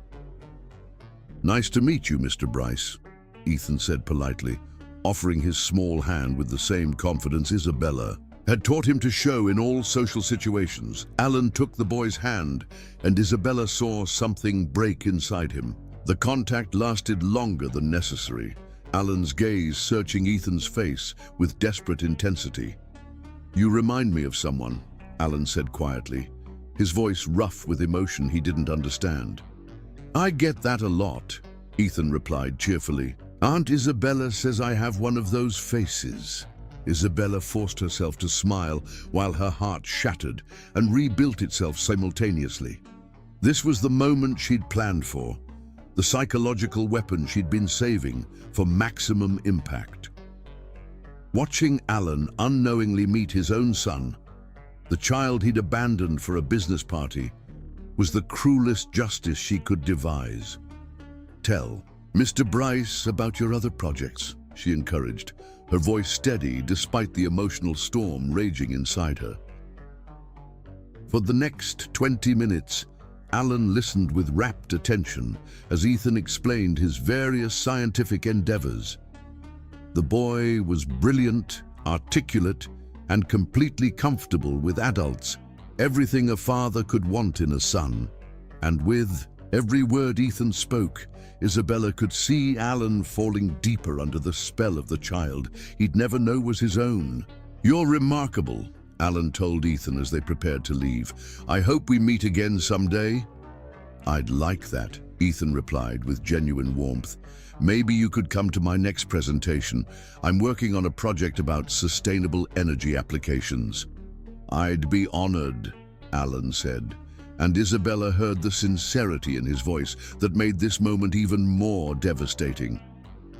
As they walked away from the exhibit, Alan was unusually quiet. Finally, he spoke. "That boy, there's something about him. He seemed so familiar." "Children have that effect sometimes," Isabella replied carefully. "They remind us of possibilities, of hope for the future." "He would be exactly the right age," Alan said suddenly, stopping in the middle of the museum corridor. "For what?" "My son. If he were still alive, if I could see him, he would be exactly that age." His voice broke slightly on the last words. Isabella felt her carefully constructed composure threatening to crack. "Alan, I keep thinking about what kind of man my son might have become. Whether he would be brilliant like that boy, whether he would want to know me, whether I've lost the only chance I'll ever have to be a father." The pain in his voice was raw, genuine, and it took every ounce of her self-control not to tell him the truth, that his son was everything he'd hoped for and more, that Ethan was kind and brilliant and perfect, that he'd lost his chance not through fate, but through his own choices. Instead, she took his hand and squeezed gently. "Perhaps someday you'll have another chance at fatherhood." "With you?" he asked, turning to look at her with such vulnerability that she almost broke. "Perhaps," she lied, knowing that by the time her revenge was complete, he would have nothing left, no money, no reputation, no hope of ever having the family he'd thrown away. That night, as Alan held her in his arms, he whispered confessions that cut through her like knives. "I can't stop thinking about that boy," he said into the darkness. There was something about him, the way he looked at the world, the confidence in his voice. If my son had lived with me, if I'd been there to raise him, do you think he might have turned out like that? I think, Isabella said carefully, that children reflect the love they receive. That boy clearly has someone who cherishes him, who's invested in his success and happiness. Someone like you would be, Alan said, pulling her closer. You'd be an amazing mother, Isabella. You have such patience, such wisdom. You make me want to be better than I am. The cruelty of his words was breathtaking. He was praising her maternal qualities while unknowingly describing how she'd raised the child he'd abandoned. Perhaps someday, she whispered, allowing tears to fall silently in the darkness. Tears he would interpret as emotion over their potential future together, when they were actually grief for the family he'd destroyed through his own selfishness. As Alan fell asleep beside her, Isabella lay awake, calculating the psychological damage she'd inflicted. The encounter with Ethan would haunt him now, creating a constant reminder of what he'd lost. Every time he thought about the brilliant, beautiful boy from the museum, he would feel the weight of his own failures as a father. But she wasn't finished yet. The psychological warfare had only just begun, and she had so many more weapons at her disposal. Tomorrow, she would begin phase 3, making him fall so completely in love with her that losing her would be the final blow that destroyed him entirely. Alan. Bryce was going to learn that some choices echo through eternity, and some mistakes can never be undone. The boy he'd unknowingly met today was proof of both those truths. Chapter 8. The Perfect Revelation. The Waldorf Astoria's grand ballroom had been transformed into a glittering sanctuary of wealth and power for the annual Children's Foundation Gala, New York's most prestigious charity event. 500 of the city's elite filled the opulent space, their conversations a symphony of influence and ambition beneath crystal chandeliers that cast diamonds of light across marble floors. Alan Bryce stood at the edge of the crowd, his hand trembling slightly as he touched the small velvet box in his jacket pocket. Despite the financial chaos that had been consuming his empire for months, tonight was about something far more important. Tonight, he was going to propose to the only woman who had ever made him want to be better than he was. Isabella Laurent moved through the crowd like a goddess among mortals, resplendent in a silver Valentino gown that caught the light with every step. Her platinum hair was swept into an elegant updo that showcased the sapphire and diamond necklace at her throat, a piece worth more than most people's homes. She was breathtaking, untouchable, and completely unaware that this would be the last night of their relationship, or so Alan believed. In reality, every detail of this evening had been orchestrated by Lola Love with the precision of a military operation. From the venue selection to the guest list, from the timing of events to the placement of cameras and recording equipment, everything was designed for maximum devastation when she finally revealed the truth. Ladies and gentlemen, the evening's host announced from the stage, "We're honored to have one of New York's most generous philanthropists, Ms. Isabella Laurent, share a few words about tonight's cause." This was her moment, the culmination of 7 years of planning, months of careful seduction, and a lifetime of pain transformed into the perfect weapon. Isabella ascended the stage with ethereal grace, the crowd falling silent as she took her position behind the podium. The spotlight caught the emerald of her contact lenses, making them seem to glow with otherworldly intensity. "Thank you," she began, her voice carrying easily across the ballroom. "Tonight, we gather to support children who have been abandoned, neglected, or forgotten by those who should have protected them. It's a cause very close to my heart because I know intimately what it means to be left alone in your moment of greatest need." Alan smiled from his position near the stage, proud of the woman he loved and oblivious to the fact that her words were a loaded gun pointed directly at his heart. 7 years ago, Isabella continued, her voice cutting through the ballroom like a blade, I discovered that some men consider love expendable when profit calls. Some men abandon their wives in labor because networking matters more than witnessing their child's first breath. The crowd's whispers died completely. This wasn't charity rhetoric. This was public execution. But tonight, that man sits among you, and it's time he learned that every choice has consequences. Alan's smile faltered. Something in her tone, in the specific details she was sharing, made his blood run cold. But tonight, Isabella said, her voice taking on a tone of steel wrapped in silk, that man is in this room, and it's time he learned that choices have consequences. With a gesture to the technical crew she'd positioned throughout the ballroom, massive screens descended from the ceiling while others rose from hidden positions in the walls.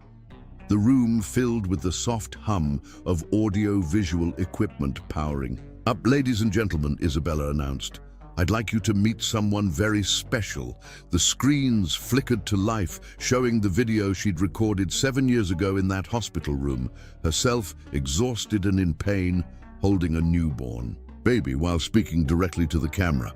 Hello, my beautiful boy. Her recorded voice echoed through the ballroom. I'm your mother, and I need you to know something important. Tonight, while you were being born, while I was bringing you into this world, your father was at a party. The crowd gasped collectively as the full implications began to dawn on them. This wasn't just a charity speech, this was public execution. Alan's face had gone white as bone. He stared at the screens in horror, recognizing not just the words, but something deeper, more devastating. The woman in the video, the voice. He told me to come to the hospital with the maid because he had more important things to do. The recording continued. He chose champagne and business deals over watching you take your first breath. No, Alan whispered, the word torn from his throat like a physical wound. It's not possible. But even as denial filled his mind, his heart was recognizing what his eyes could barely accept. The bone structure beneath the different hair color and eye color, the voice beneath the European accent, the mannerisms he'd found so familiar. Isabella. Laurent was his wife. The woman he'd fallen desperately in love with was the same woman he'd abandoned 7 years ago. Hello, Alan, she said from the stage, her voice now stripped of its European accent, carrying the pure American tone he'd once known intimately. Did you enjoy falling in love with the same woman twice? The ballroom erupted in chaos as the full implications hit. Conversations exploded, camera phones appeared, and society reporters realized they were witnessing the scandal of the century. Alan pushed through the crowd toward the stage, his face a mask of devastation and disbelief. Sarah, he called out, using the false name he'd given Isabella for his ex-wife. No, she replied with a smile that could have frozen hell itself. Not Sarah. My name is Lola Love, and I'm the woman whose life you destroyed when you chose a party over your son's birth. She gestured to the screens again, and new images appeared, photos of Ethan at various ages, videos of his achievements, documentation of the brilliant, beautiful child Alan had unknowingly met at the museum. This is our son, she announced to the crowd. Ethan Love Bryce, 7 years old, gifted beyond measure and completely unaware that his father is a man who abandoned him for a business opportunity. Alan's legs nearly gave out beneath him. The boy from the museum, the brilliant, beautiful child he'd been inexplicably drawn to, was his son. His son, who had stood right in front of him, who had shaken his hand, who had looked at him with those familiar blue eyes. You remember him, don't you? Isabella continued relentlessly. From the Natural History Museum? You said he reminded you of someone. You said you hoped to see him again. Stop, Alan whispered, but his voice was lost in the chaos of the ballroom. But the most beautiful part, Isabella said, her voice rising above the noise, is how perfectly you fell for the same woman twice. For months, you've been pursuing me, falling in love with me, trusting me with your deepest secrets. Every kiss, every intimate moment, every time you told me you loved me, it was all with the same woman you discarded like garbage 7 years ago. The screens changed again, showing photos of their recent relationship. Alan at the charity gala where they'd met, their romantic dinner in Provence, intimate moments she'd secretly recorded. But now the images were overlaid with financial documents, business communications, evidence of the systematic destruction of his empire. Every deal that went wrong, every investor who pulled out, every financial crisis that has brought your company to its knees, it was all me, she revealed with savage satisfaction. While you were falling in love with Isabella Laurent, I was destroying Alan Bryce piece by piece. The crowd was in full uproar now. Security guards were trying to restore order while reporters pushed forward for better angles. But Alan heard none of it. He stood transfixed, staring at the woman who had become his world, realizing that she was the instrument of his complete destruction. Why? He managed to ask, his voice breaking. Because, she said, leaning forward to the microphone, you taught me that love doesn't matter. You showed me that family is expendable when business calls. You proved that promises are just words when money is involved. So I decided to give you exactly what you gave me, nothing. She straightened, her voice becoming formal, businesslike.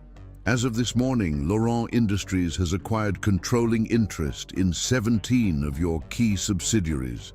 Your remaining investors have been informed of your company's actual financial position, which my auditors discovered is far worse than your public filings suggest. The Henderson deal you've been chasing for 3 years. Henderson Industries now belongs to me. Alan's empire wasn't just damaged, it was completely destroyed.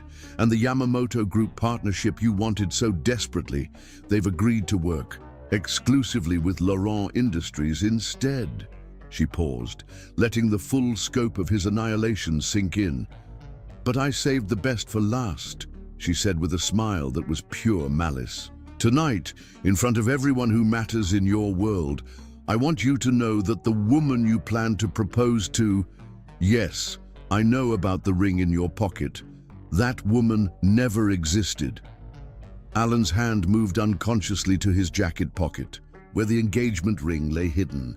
Isabella Laurent was a character I created specifically to seduce and destroy you. Every moment of our relationship was calculated revenge. Every time I said I loved you, I was lying. Every passionate kiss was part of my plan to make you fall so completely that losing me would shatter you beyond repair. The words hit him like physical blows.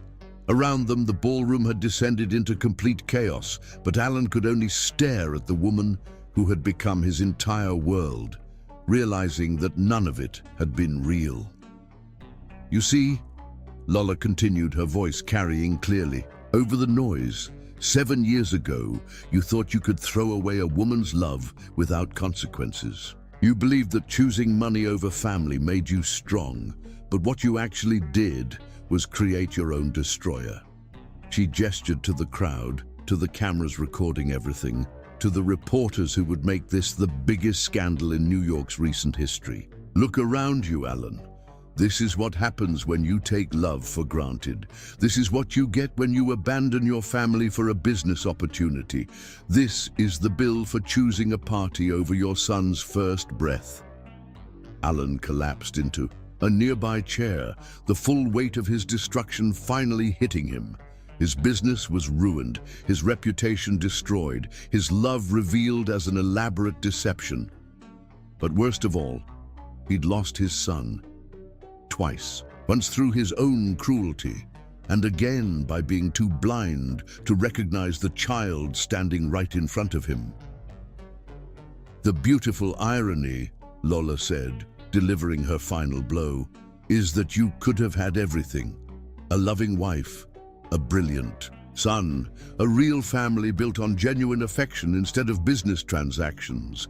But you chose greed over love, ambition over presence, money over meaning. She paused, letting silence fall over the ballroom for one perfect moment. Congratulations, Alan, you played yourself. As security finally began clearing the room and reporters shouted questions, Lola Love, no longer Isabella Laurent, walked off the stage with the same ethereal grace she'd maintained throughout the evening. Behind her, she left the wreckage of Alan Bryce, a man who had lost everything twice and who was finally beginning to understand the true cost of his choices. The revelation was complete, the revenge perfect, and the woman he'd destroyed had proven herself superior in every way that mattered. 7 years ago, he'd chosen a party over love. Tonight, love had chosen justice over mercy, and Alan Bryce had gotten exactly what he deserved. Chapter 9. Total Annihilation. In the 72 hours following the Waldorf revelation, Lola Love dismantled Alan Bryce's existence with the thoroughness of a forensic accountant and the ruthlessness of a war general. From Laurent Tower, she coordinated the final phase of his destruction while monitoring news coverage that had made their story the biggest scandal in Manhattan's recent memory. Financial networks called it the most sophisticated long-term revenge plot in Wall Street history. Social media dubbed her the Phoenix who burned down her own destroyer. The SEC filing is complete, Marcus Chen reported, placing a stack of documents on her desk. Every offshore account, every shell company, every tax avoidance scheme Bryce Industries has used in the past decade is now part of the public record. Lola smiled with cold satisfaction. The financial irregularities alone would trigger investigations that would tie Alan up in legal battles for years, even if he somehow managed to avoid criminal charges. And the media campaign? Executing perfectly. By noon today, every major financial publication will have detailed exposés on Bryce Industries' business practices. The Times is running a particularly devastating piece about his treatment of the Henderson family, apparently the way he's been trying to acquire their company mirrors exactly what he did to several smaller businesses over the years. It was beautiful in its thoroughness. Lola hadn't just destroyed Alan's current empire. She'd reframed his entire career as a pattern of ruthless exploitation. Every successful acquisition, every hostile takeover, every business triumph was now being re-examined through the lens of his character defects. What about the personal front? Even better than expected, his mother released a statement this morning. Marcus handed her a printed copy of Margaret Bryce's press release, and Lola felt a surge of vindictive pleasure as she read it.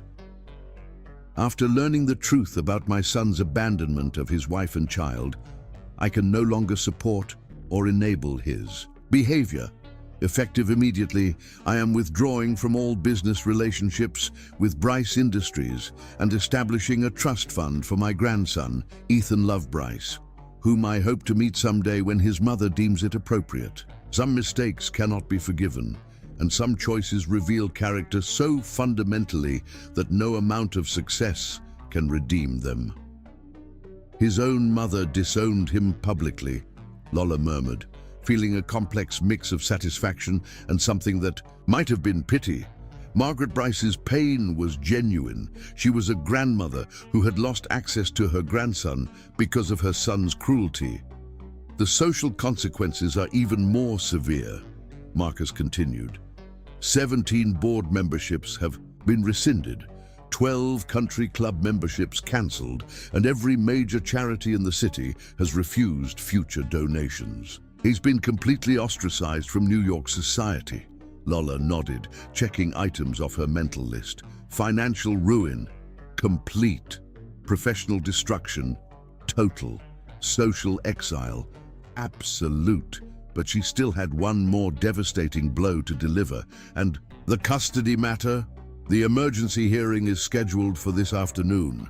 Given the evidence of abandonment and the child's complete ignorance of his father's existence, your lawyers are confident about the outcome.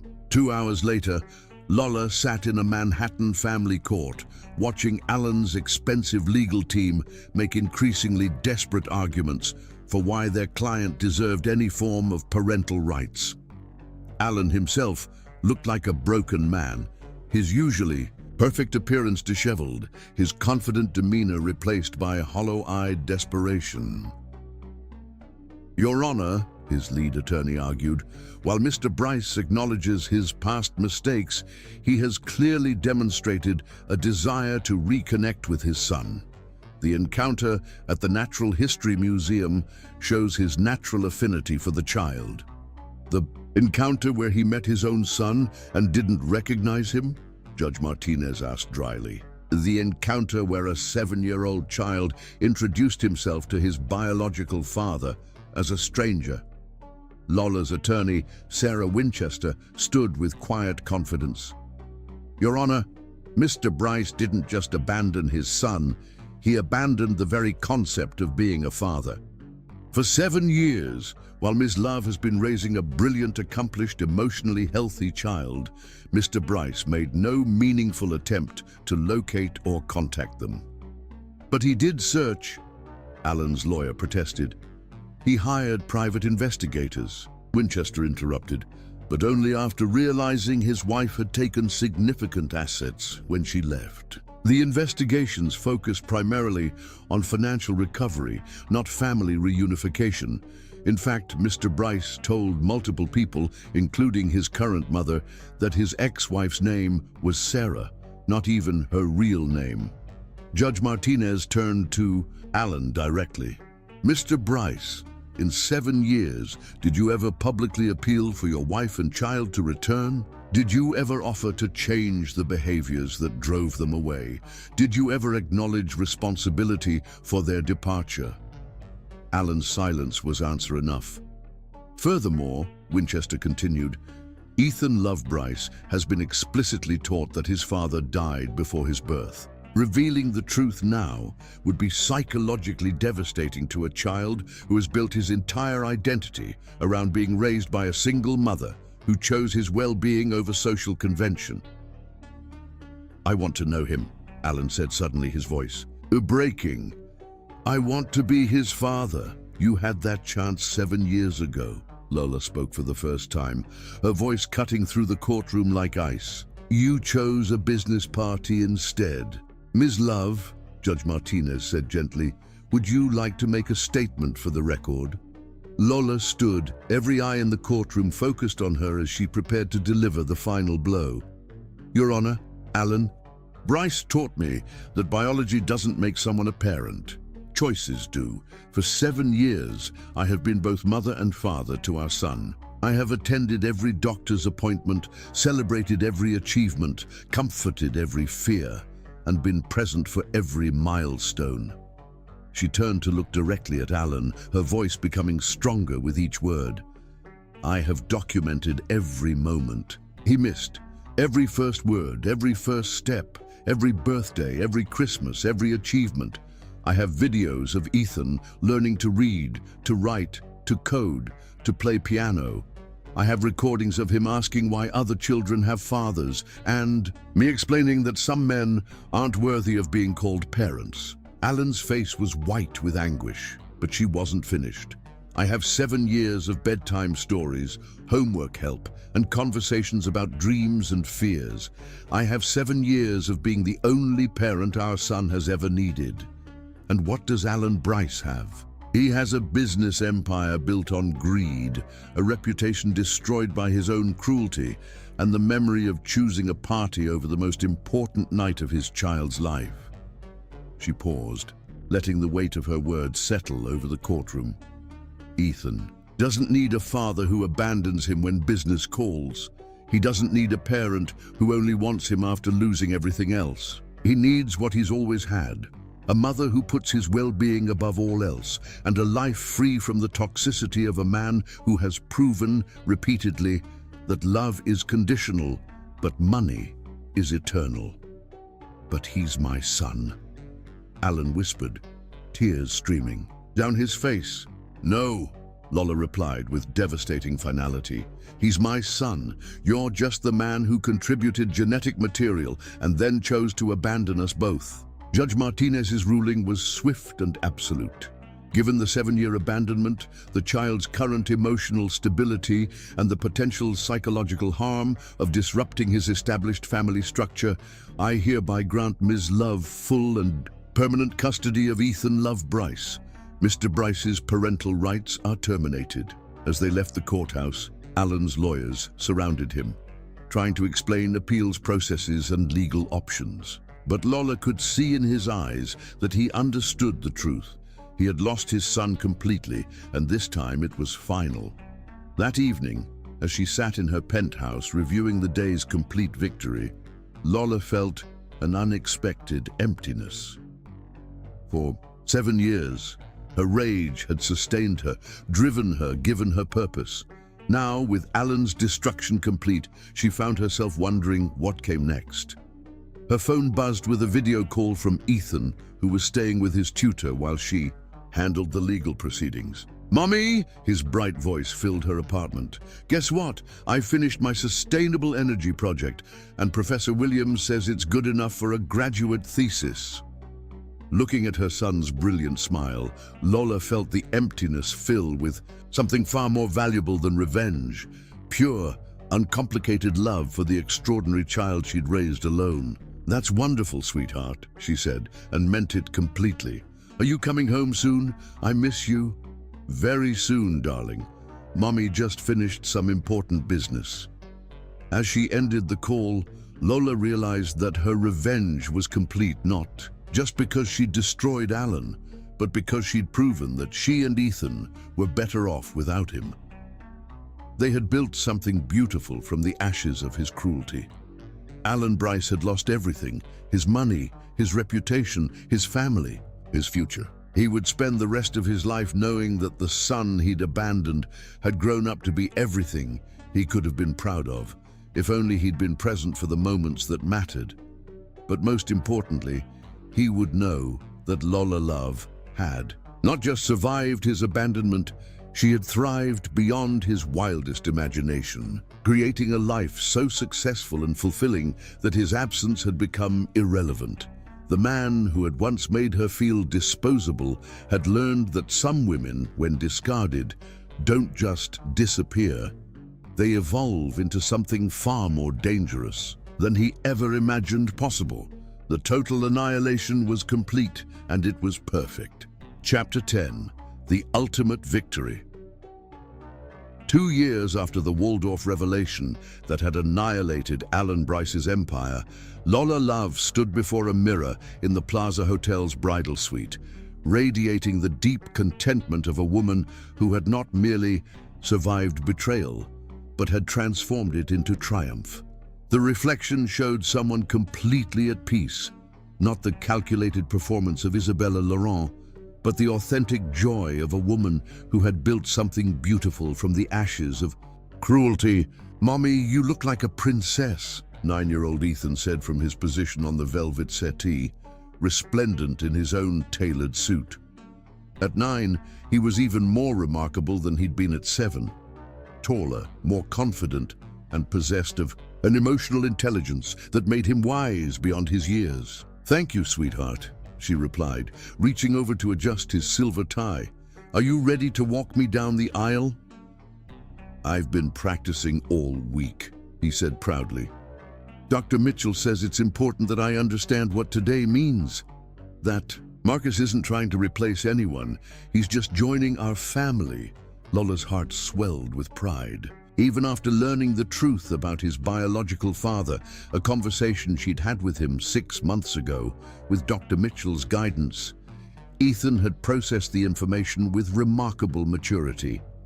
He'd asked thoughtful questions, expressed appropriate sadness about the situation, but ultimately concluded that his life was perfect as it was. "Marcus makes you happy," he'd said simply, "and he makes me happy too. That's what matters." Marcus Chen had been her business partner for 3 years before becoming something more personal. Unlike Alan, who had seen relationships as transactions, Marcus understood that love was built on presence, consistency, and genuine care. He'd been there during Ethan's science fairs, helped with homework, attended piano recitals, and earned his place in their family through daily acts of devotion rather than grand gestures. Most importantly, he'd never once asked her to be anything other than exactly who she was. A soft knock interrupted her thoughts. "Ms. Love, they're ready for you," came the voice of the wedding coordinator. Lola took one last look in the mirror, seeing not just a bride, but a woman who had rebuilt herself from the ashes of betrayal and emerged stronger than ever. Laurent Industries now employed over 10,000 people across 3 continents. Her foundation had provided scholarships to hundreds of disadvantaged children. She was regularly featured on lists of the world's most powerful women, but more than any professional achievement, she was proud of the mother she'd become and the son she'd raised. "Ready, darling?" she asked Ethan, offering him her arm. "Ready, Mommy?" The plaza's oak room had been transformed into a garden paradise, with white roses and ivy, creating an intimate atmosphere for their small gathering of true friends and chosen family. As the doors opened and the string quartet began playing, Lola felt a moment of pure contentment. This was what love looked like when it was real. Not the desperate obsession Alan had felt for Isabella Laurent. Not the calculated seduction she'd used as a weapon, but the steady, nurturing partnership she'd built with Marcus. As she and Ethan walked down the aisle, she saw Marcus waiting at the altar with tears of joy in his eyes. Beside him stood his best man, his brother David, while her maid of honor, Dr. Sarah Mitchell, beamed with pride from the other side. The guests were small in number but perfect in their selection. Business partners who had become true friends, teachers and mentors who had helped shape Ethan, and the few family members who mattered. Margaret Bryce sat in the 3rd row, having gradually earned her way back into their lives through consistent respect for Lola's boundaries and genuine love for her grandson. What Lola didn't see, because she refused to look for him, was the figure hunched in a car across the street from the Plaza Hotel. Alan Bryce had lost everything in the 2 years since his public destruction. His fortune was gone, seized by creditors and government agencies investigating his business practices. His reputation was permanently destroyed. He couldn't get a job managing a convenience store, let alone rebuilding a corporate empire. His health had deteriorated from stress, and what his doctors suspected was a developing drinking problem. But the worst loss was the knowledge that somewhere in the city, his son was growing up brilliant and happy without him. Through private investigators he could barely afford, Alan had followed Ethan's achievements, science fair victories, piano recitals, academic honors. Each accomplishment was a reminder of the extraordinary child he'd abandoned and the incredible woman who'd raised him alone. He knew about today's wedding. He knew that Lola was marrying a man who had earned Ethan's love and respect through presence and consistency. He knew that his son would soon have the father figure he deserved, someone who chose family over business, love over money. From his car across the street, Alan watched the life he could have had if he'd made different choices 7 years ago. Inside the oak room, the ceremony was reaching its culmination.